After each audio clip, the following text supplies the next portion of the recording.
काही ठळक घडामोडी.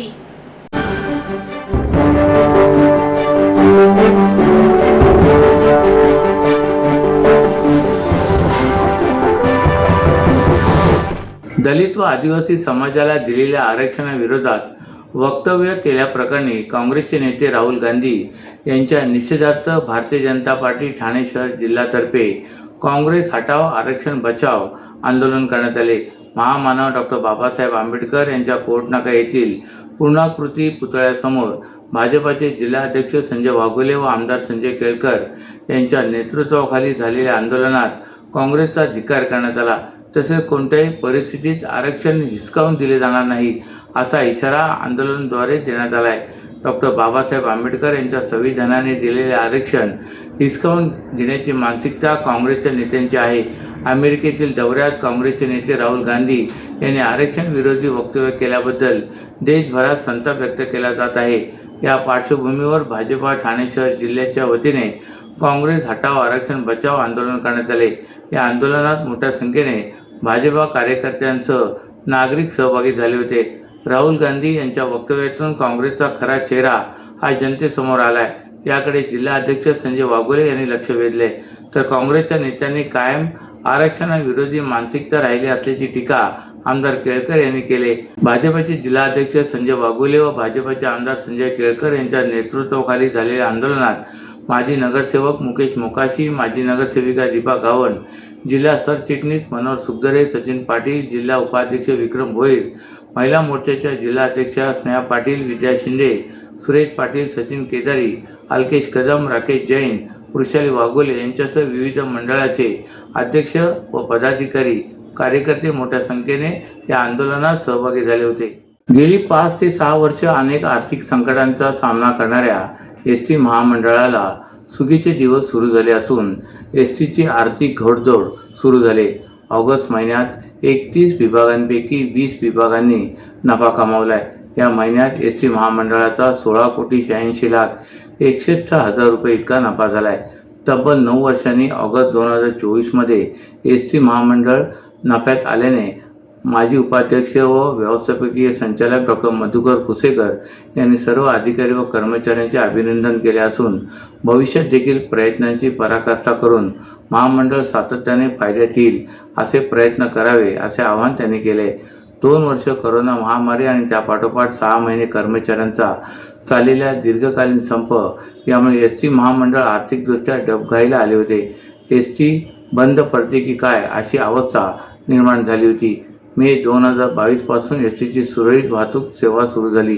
तथापि एसटीचा घटलेला प्रवासी पुनश्च एसटीकडे वळविणे हे मोठे आव्हान होते. यावेळी राज्य शासनाने 75 वर्षावरील ज्येष्ठांना सर्व प्रकारच्या बसमधून मोफत प्रवास व सर्व महिलांना एसटीच्या प्रवासी तिकिटात 50% सवलत या 2 योजना सुरू केल्या की ज्यामुळे एसटीच्या प्रवासी संख्येत भरघोस वाढ झाली. सध्या सरासरी 54 लाख प्रवासी एसटीतून दररोज प्रवास करीत आहेत. याबरोबरच एसटी प्रशासनाने गेल्या वर्षभरात हिंदू हृदय सम्राट बाळासाहेब ठाकरे स्वच्छ सुंदर बस स्थानक अभियान, विद्यार्थ्यांना शाळेत थेट पास, प्रवासी राजा दिन, कामगार पालक दिन, श्रावणात एसटी संगीत तीर्थटन असे अनेक अभिनव उपक्रम राबवले. तसेच जे विभाग गेली कित्येक वर्ष तोटामध्ये आहेत त्या विभागांना मार्गदर्शन करण्यासाठी मध्यवर्ती कार्यालयाकडून पालक अधिकाऱ्यांची नियुक्ती केली गेली. स्थानिक पातळीवर आगारनिहाय कर्मचारी व अधिकारी यांच्या बैठका घेण्यात आल्या. तोट्याच्या मार्गावरील बस फेऱ्या बंद करून त्या ज्या मार्गावर प्रवासी जास्त आहेत तेथे वळवण्यात आल्या. याचबरोबर नादुरुस्त बसेसचे प्रमाण मागील वर्षाच्या तुलनेमध्ये निम्म्याने कमी आले आहे.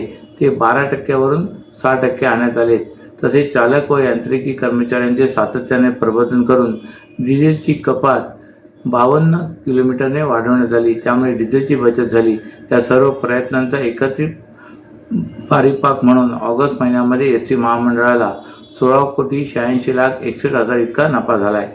महाराष्ट्रातील भगिनींना आधार देणारी राज्य शासनाची मुख्यमंत्री माझी लाडकी बहीण योजना. या योजनेअंतर्गत अल्प उत्पन्न गटातील 21 ते 65 वयोगटाच्या भगिनींना मिळणार दरमहा 1,500 रुपयांची मदत. अर्ज करण्यासाठी 31 ऑगस्ट 2024 पर्यंत मुदतवाढ. कुटुंबाचं वार्षिक उत्पन्न 2.5 लाख रुपयांपेक्षा कमी असलेल्या महिला पात्र. कुटुंबाकडे पिवळं किंवा केशरी रेशन कार्ड असल्यास उत्पन्नाचा दाखला आवश्यक नाही. पांढरं रेशन कार्ड असेल किंवा रेशन कार्ड नसेल तर कुटुंबाचं वार्षिक उत्पन्न 2.5 लाखांपेक्षा कमी असल्याचा दाखला आवश्यक. योजनेसाठीचा ऑनलाईन अर्ज नारी शक्ती दूत ॲपवरून किंवा पोर्टलवर भरता येईल. ज्या भगिनींना ऑनलाईन अर्ज भरता येत नसेल त्यांच्यासाठी अंगणवाडी, ग्रामपंचायत, वॉर्ड ऑफिस, सेतू सुविधा केंद्रामध्ये किंवा आशाताई बचत गटाच्या CRP यांची मदत उपलब्ध. आता आपल्याला अभिमानानं म्हणता येईल, सुखी आणि सुरक्षित आहे माझी लाडकी बहीण. राष्ट्रवादी काँग्रेसचे शरद पवार यांच्या उपस्थितीत ज्ञानेश महाराव यांनी कोट्यवधी हिंदूंचे दैवत प्रभू श्री रामचंद्र व स्वामी समर्थांचा अवमान करणारी वक्तव्य केल्याच्या निषेधार्थ ठाणे शहरात भाजपा युवा मोर्चा व युवा सेनेसह वारकरी संप्रदाय आणि हिंदुत्ववादी संघटनांनी निषेध आंदोलन केले. शिवसेनेचे खासदार नरेश म्हस्के, भाजपचे आमदार संजय केळकर, जिल्हाध्यक्ष संजय वाघोले, वारकरी संप्रदायाचे संतोष महाराज राठोड यांच्या प्रमुख उपस्थितीत झालेल्या आंदोलनात शरद पवार, ज्ञानेश महाराव यांचा निषेध करण्यात आला. तसेच त्यांच्यावर कठोर कारवाई करण्याची मागणी करण्यात आली. संभाजी ब्रिगेडच्या वाशी येथे झालेल्या राज्यस्तरीय अधिवेशनात ज्ञानेश महाराव यांनी प्रभू श्री रामचंद्र व स्वामी समर्थ यांच्या विरोधात अवमानजनक टीका केली होती. या अधिवेशनाला राष्ट्रवादी काँग्रेसचे शरद पवार व्यासपीठावर उपस्थित होते. त्यांची या विधानाला मूक संमती होती असा आरोप करीत ठाण्यात काल रंगो बापूजी चौकात निषेध आंदोलन करण्यात आले. त्यात या प्रकाराचा धिक्कार करण्यात आला. या आंदोलनात शिवसेनेचे खासदार नरेश म्हस्के, भाजपचे ज्येष्ठ आमदार संजय केळकर, भाजपचे जिल्हाध्यक्ष संजय वाघोले, हबप संतोष महाराज राठोड, माजी नगरसेवक संदीप लेले, सुनील हंडोरे, महिला मोर्चाच्या जिल्हाध्यक्षा स्नेहा पाटील, उपाध्यक्ष जयेंद्र कोळी, युवा मोर्चाचे जिल्हाध्यक्ष सुरेश दळवी, कैलास म्हात्रे, सचिन केदारी, बाळा केंद्रे, गौरव अंकोला, वृषाली वाघोले आदी कार्यकर्ते सहभागी झाले होते. गणेश चतुर्थीला वाजत गाजत घरोघरी आगमन झालेल्या लाडक्या गणरायाला आणि गौराईला काल गणेश भक्तांनी साश्रू नयनाने निरोप दिला. गणपती बाप्पा मोरया, पुढल्या वर्षी लवकर या जयघोषात गणेश भक्तांचा कंठ दाटून आला होता.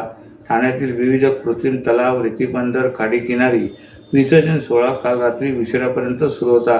ठाणे पोलीस आयुक्तालयाच्या हद्दीत 37,000 बाप्पांसह 15,000 गौराईंना निरोप देण्यात आला. ठाणे, कल्याण, डोंबिवली, उल्हासनगर, भिवंडी, अंबरनाथ, बदलापूर तसेच ग्रामीण भागातील रस्त्यांवर ढोल आणि ताशांच्या गजरात गुलाल उधळण करीत गणपतीच्या मिरवणुका काढण्यात आल्या. यावेळी वरुणराजाने हजेरी लावली होती. यावेळी कायदा सुव्यवस्थेचा प्रश्न लक्षात घेता पोलीस प्रशासनाने चौकात तसेच विसर्जन घाटावर चोख पोलीस बंदोबस्त तैनात ठेवला होता.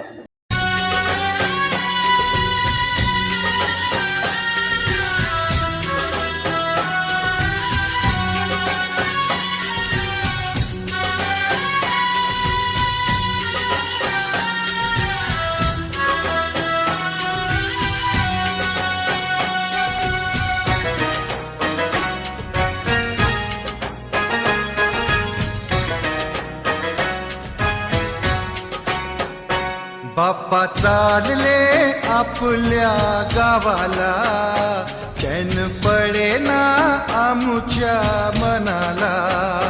बाप्पा चालले आपल्या गावाला, चैन पडेना आमुच्या मनाला. मुलाच्या दारात गुलाल रंगात नेऊया बाप्पाला, वाजत गाजत नाचत यावं पुढल्या वर्षाला. बाप्पा चालले आपल्या गावाला, चैन पडेना आमुच्या मनाला.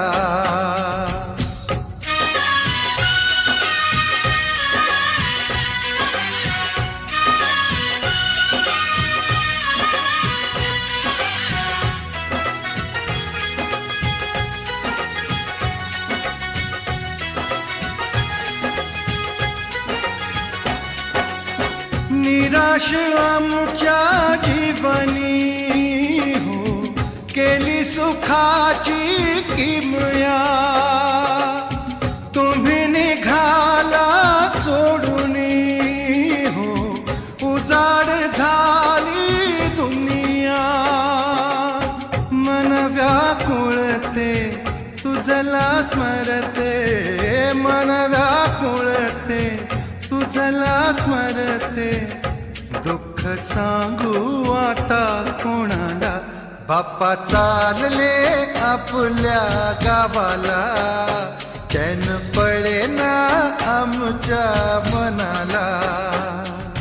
ढोलाच्या तालात गुलाल रंगात नेऊया बाप्पाला, वाजत गाजत नाचत यावं पुढल्या वर्षाला. बाप्पा चालले आपल्या गावाला, चैन पडे ना आमच्या मनाला.